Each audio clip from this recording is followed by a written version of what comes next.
Assalamualaikum warahmatullahi wabarakatuh. My name is Putri Adila. I'm from English Department, State Islamic Institute of Palopo. I'm in the 5th semester in class C. So, in this video, I will explain about my teaching media project. Jadi, pada video kali ini, saya akan menjelaskan mengenai proyek media pembelajaran saya. Jadi, video ini dibuat untuk memenuhi salah satu tugas mata kuliah teaching media yang dibawakan oleh Ibu Yuyun Rukyat Said, SPD, MPD. Jadi, konsep yang saya angkat dalam media pembelajaran saya kali ini adalah storyboard text recount. Before I explain the use of this teaching media, the first is what is storyboard and what is text recount. Storyboard means begins by making a sketch in the form of pictures and develop it into a paragraph or text.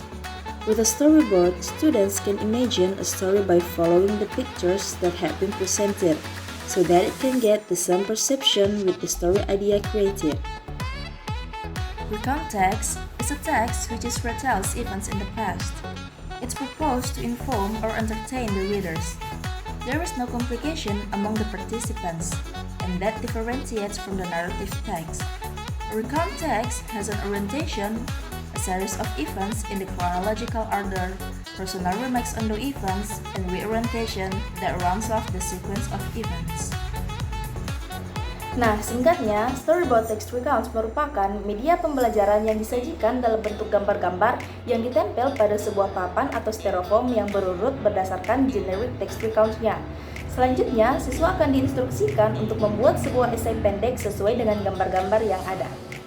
Nah, gambar-gambar yang disediakan tidak hanya terdiri dari satu tema saja. For the example, there are 3 themes on this board. The first theme is about daily activity. The second theme is about how to make a cup of tea. And the last theme is about vacation to the beach. So, each theme consists with 6 until 7 pictures. And each picture has been given with one of verb 1. So, the students have to find the past form of the verb 1. Jadi, setiap tema terdiri dari 6 hingga 7 gambar. Lalu, setiap gambar telah diberikan masing-masing satu kata kerja bentuk pertama atau verb 1. Jadi, tugas siswa di sini adalah menemukan atau mencari bentuk lampau dari masing-masing kata kerja yang telah disediakan pada setiap gambar. Lalu, menjabarkannya ke dalam bentuk kalimat past tense sesuai dengan kegiatan yang terdapat pada gambar. Nah, dalam membuat kalimat ini, terdapat aturan yang harus diperhatikan. So, there is rules to make the sentence.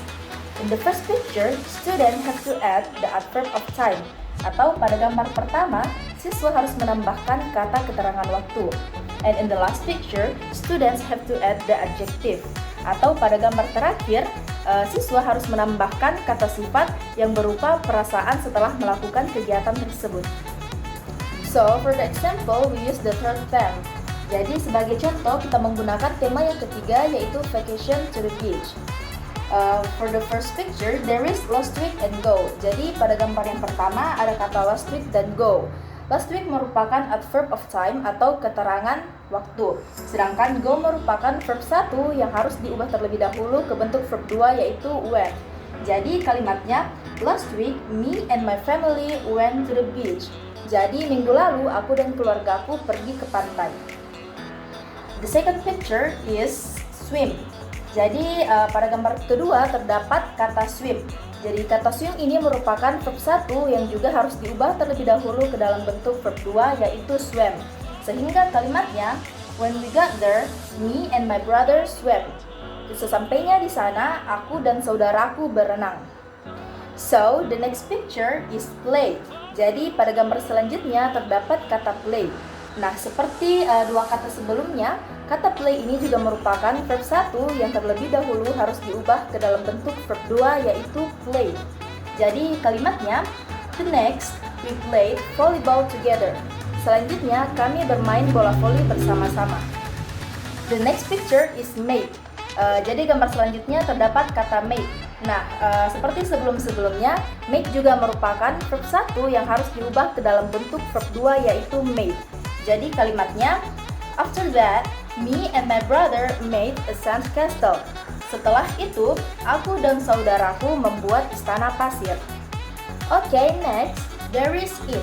Jadi pada gambar selanjutnya terdapat kata it.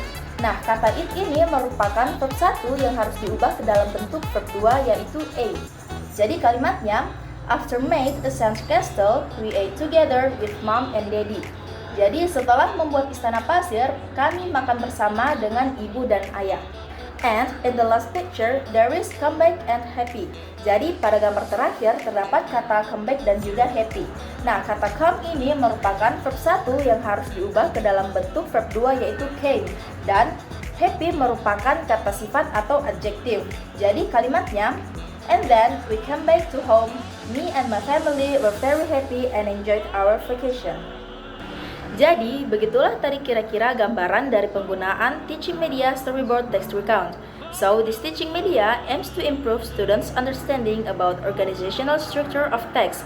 There is orientation, events, and reorientation.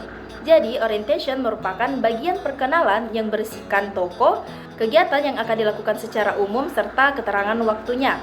Events merupakan bagian yang berisikan peristiwa atau kegiatan yang terjadi secara urut atau kronologis. Sedangkan reorientation merupakan bagian yang berisikan kesimpulan yang berupa perasaan si penulis setelah melakukan kegiatan tersebut. This teaching media also aims to improve students' understanding about simple past tense. And the most important, this teaching media can improve students' writing skill through making essay. Okay, I think that's all my explanation about teaching media storyboard text recount. Don't forget to like and comment. Wassalamualaikum warahmatullahi wabarakatuh.